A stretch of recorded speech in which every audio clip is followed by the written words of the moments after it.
दिनांक 29 सप्टेंबरला नेत्रचिकित्सा शिबिराचे आयोजन करण्यात आले. हे आयोजन श्री घनश्याम निखारे आणि त्यांच्या संपूर्ण टीमने अतिशय प्रभावीपणे केले.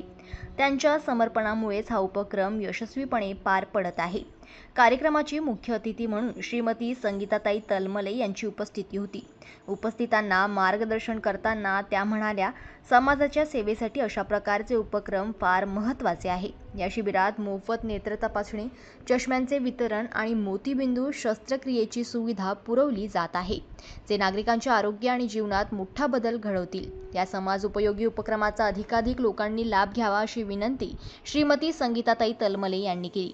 या भेटीच्या वेळी त्यांच्यासोबत घनश्यामजी निखारे, जय निनावे, संजय वाघ, मोहनजी खरबे, विनोदजी गुप्ता, भावेशजी तलमले आणि आयुषजी गायकवाड उपस्थित होते. जनमत लाईव्ह न्यूजकरिता नागपूरहून रजत पंडित यांची रिपोर्ट.